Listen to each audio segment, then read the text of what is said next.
हमारे समाज में महापुरुष महान महिलाएं हुई हैं जिन्होंने समाज के उत्थान में कार्य किया है, उन्हें जानिए, पढ़िए। कहना है कि उठो जागो सवेरा हो गया और मेरे भारत का संविधान लिख दिया बाबा भीम ने। उठो जागो सवेरा हो गया, देश को खुशहाली मिली, मेरे देश को खुशहाली मिली। और समझने की बात है भाइयों, ध्यान देना।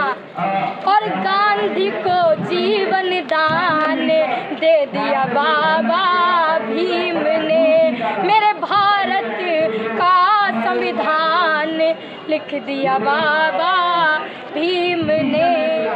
मकसद यही है सर, जब हम उन अधिकारों को मानने लगेंगे, अपने आप को जागने लगेंगे, सब जाग जाएंगे, तो उनका जो सिस्टम चल रहा है ये वो मिट जाएगा, हम अपनी आवाज़ को उठाने लगेंगे।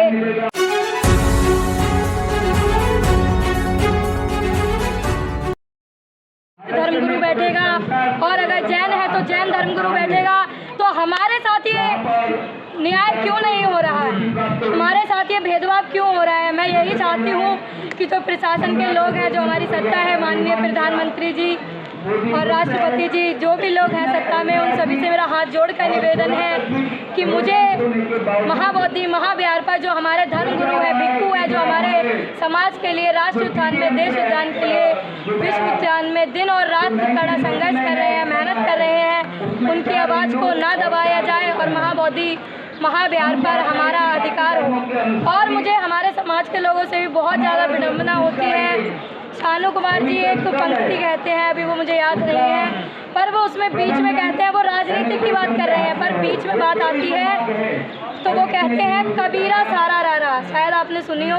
तो मेरा उनसे कहना है कि मुझे बहुत ज़्यादा अपने समाज पर विडम्बना होती है कि हम लोग इतने ज़्यादा संख्या में हैं, वो इतने कम है, फिर भी वो बराबर हमारी आवाज़ को दबा लेते हैं हम लोग, जिसका मेन कारण है कि हम लोग संगठित नहीं है। पर ये कहा जा रहा है कि व्यवस्था वहाँ बनी हुई है, वो व्यवस्था सालों से चल रही है, तो उसे क्यों बिगाड़ा जाए, क्यों हटाया जाए? उसको बिगाड़ नहीं जाए सर, सब अपनी अलग अलग एक बना रहे हैं कि हम अलग संगठन बना लेंगे तो हम उसको मुक्त कराएंगे, हम अलग संगठन जो मौजूदा व्यवस्था है वहाँ पर 4 वहाँ पर पंडित रहेंगे, 5 वहाँ पर बौद्ध भिक्षु रहेंगे, 1 डीएम रहेंगे, तो चल रहा है।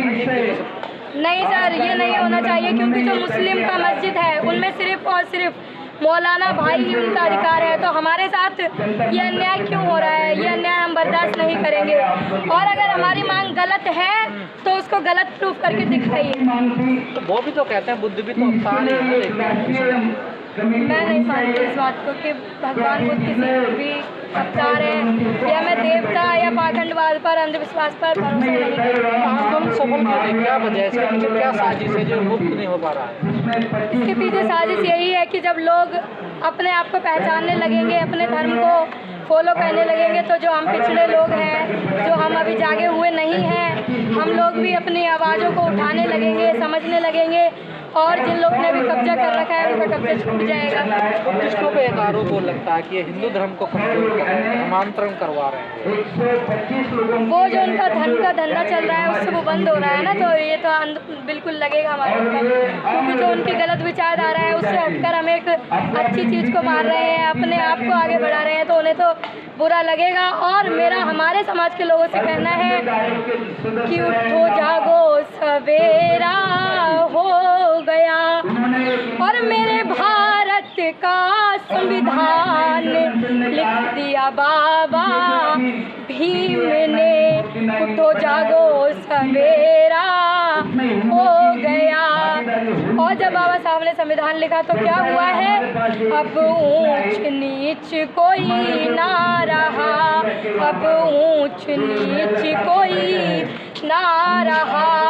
और जो संविधान बाबा साहब ने लिखा है उनमें 6 मौलिक अधिकार बताए हैं, जिनमें से एक अधिकार है समानता का अधिकार। उसके द्वारा सभी भाइयों को उन्होंने समान बताया है, सभी भारत के नागरिकों को उन्होंने समान बताया है। तो कहना है कि सब मानव एक समान कर दिया बाबा भीम ने, मेरे भारत संविधान लिख दिया बाबा भीम ने।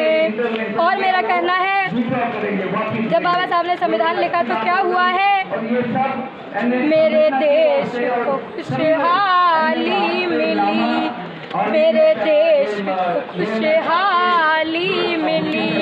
और समझने की बात है भाइयों, ध्यान देना। और गांधी को जीवन दान दे दिया बाबा भीम ने, मेरे भारत का समय लिख दिया बाबा भीम ने। और मेरा हमारे समाज के लोगों से हाथ जोड़कर निवेदन है कि वो अपने आप को जागे, दूसरों की विचारधाराओं पर ना चले। कहा मोदी बिहार में पाखंडवाद, पूजा पाठ, पिंडदान भी तो हो रहा है ना, देखिए। तो सर, जब कुल के लोगों को बिठाया जाएगा तो वो तो अपने विचारों को आगे बढ़ाएंगे ना। ये हमारे समाज की कमजोरी मुझे तो लगता है। तो क्या हिंदूकरण कर दिया गया है मोदी बिहार?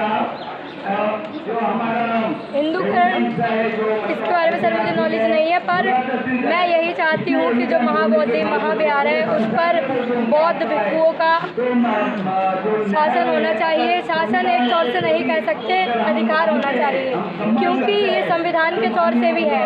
जो धर्म है, जो धर्म चलता आ रहा है, उन्हीं के महापुरुषों का या जो उनके वंशज चले आ रहे हैं उन पर उन्हीं का अधिकार होना चाहिए।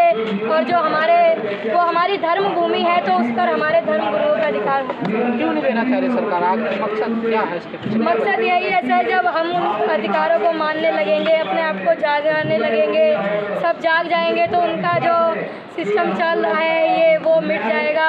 हम अपनी आवाज़ को उठाने लगेंगे तो उनका जो मनोवाद चल रहा है, हम सभी को पिछड़ेपन का फ़ायदा उठा रहे हैं, वो नहीं उठा रहे हैं। बहुत भिक्षु भी तो बैठे हुए हैं कहीं। वो सर हमारे खुद की कमी है, वो हम लोग ही सुधार पाएंगे।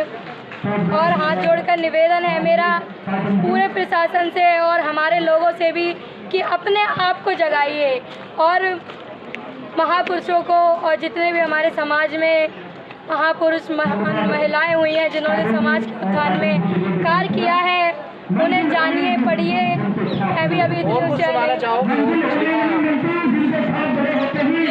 बहुत कुछ है। अभी मेरा कार्यक्रम था परसों, तो मेरी आवाज़ सही नहीं है और मैं वैसे गाना गाती हूँ, हमारी पूरी टीम है। तो मेरा आप लोगों से हाथ जोड़कर निवेदन है, और जो मेरी वीडियो देख रहे हैं, कि हमारा पूरा ग्रुप है, हमारी चैनल है यूट्यूब पर अंतरा बौद्ध से, उसको आप लोग सब्सक्राइब करें। और जब भी कभी कार्यक्रम कराना हो तो मुझे मौका अवश्य दें। हमारी पूरी टीम है, इंस्ट्रूमेंट वाले भैया लोग भी हैं। सब में कुछ लिखा हो, 2-4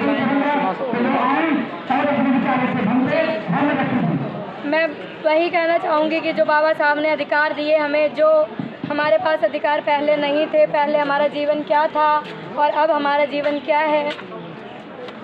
ये पैसा, ये विद्या, ये मंदिर, बता किसकी बदौलत मिला है। ये पैसा, ये विद्या, ये मंदिर, बता किसकी बदौलत मिला है। और देखिए, जब बाबा साहब नहीं आए तो क्या था, कभी सोने को छप्पर नहीं था,